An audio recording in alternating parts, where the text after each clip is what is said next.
ಪತಿಯ ಅಗಲಿಕೆಯ ದುಃಖವನ್ನು ತಾಳಲಾರದೆ ಅವರ ಅಂತ್ಯಕ್ರಿಯೆಯ ವೇಳೆ ಭಾವುಕರಾಗಿ ಕೊನೆಯ ಮುತ್ತನ್ನು ನೀಡಿದ ಪತ್ನಿ ಸ್ಥಳದಲ್ಲೇ ಕುಸಿದು ಬಿದ್ದು ಸಾವನ್ನಪ್ಪಿರುವಂತಹ ಅತ್ಯಂತ ಕರುಣಾಜನಕ ಘಟನೆ ಕೇರಳದ ಪಾಲಾದಲ್ಲಿ ನಡೆದಿದೆ. ಪಾಲಾದ ಪುತ್ತಿನ್ ಪಳ್ಳಿಕುನ್ ವಜಾಯಿಜಿಲ್ ನಿವಾಸಿ ಕುರಿಯನ್ ಜೋಸೆಫ್ ಅವರ ಪತ್ನಿ ಶಿರ್ಲಿ ಕುರಿಯನ್ ನಿಧನರಾದ ದುರ್ದೈವಿ. ಕೇರಳ ಕಾಂಗ್ರೆಸ್ ಸ್ಟೀರಿಂಗ್ ಸಮಿತಿ ಸದಸ್ಯರು ಹಾಗೂ ಪಾಲಾದ ಹಿರಿಯ ಉದ್ಯಮಿಯೂ ಆಗಿದ್ದ ಕುರಿಯನ್ ಜೋಸೆಫ್ ಅವರು ಆಗಸ್ಟ್ 15ರಂದು ಮಧ್ಯಾಹ್ನ ನಿಧನರಾಗಿದ್ರು. ಅವರ ಅಂತ್ಯಕ್ರಿಯೆಯ ಮೊದಲ ಭಾಗದ ಧಾರ್ಮಿಕ ವಿಧಿವಿಧಾನಗಳು ನಿನ್ನೆ ಬೆಳಿಗ್ಗೆ 11 ಗಂಟೆಗೆ ಅವರ ನಿವಾಸದಲ್ಲಿ ಪೂರ್ಣಗೊಂಡಿದ್ವು. ಪತಿಯ ಭೌತಿಕ ಶರೀರವನ್ನ ಚರ್ಚ್ಗೆ ಕೊಂಡೊಯ್ಯಲು ಸಿದ್ಧತೆ ನಡೆಸ್ತಾ ಇದ್ದಾಗ ಪತಿಗೆ ಕೊನೆಯ ಮುತ್ತು ನೀಡಿದ ಶಿರ್ಲಿ ಅವರು ತೀವ್ರ ಆಘಾತದಿಂದ ಸ್ಥಳದಲ್ಲೇ ಕುಸಿದು ಬಿದ್ರು. ತಕ್ಷಣವೇ ಅವರನ್ನ ಪಾಲಾದ ಖಾಸಗಿ ಆಸ್ಪತ್ರೆಗೆ ಕರೆದೊಯ್ಯಲಾಯಿತಾದ್ರೂ ಚಿಕಿತ್ಸೆ ಫಲಕಾರಿಯಾಗದೆ ಅವರು ಮೃತಪಟ್ಟಿದ್ದಾರೆ.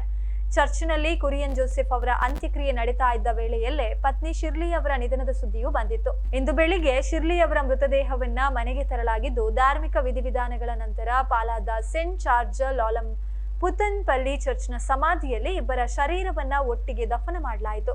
ಮೃತರು ಮಕ್ಕಳು ಹಾಗೂ ಅಪಾರ ಬಂಧು ಮಿತ್ರರನ್ನ ಅಗಲಿದ್ದಾರೆ. ಜೀವಮಾನವಿಡೀ ಜೊತೆಯಾಗಿದ್ದ ದಂಪತಿ ಸಾವಿನಲ್ಲೂ ಒಂದಾದ ಈ ಘಟನೆ ಪಾಲಾ ನಿವಾಸಿಗಳ ಕಣ್ಣಾಲಿಗಳನ್ನ ತೇವಗೊಳಿಸಿದೆ.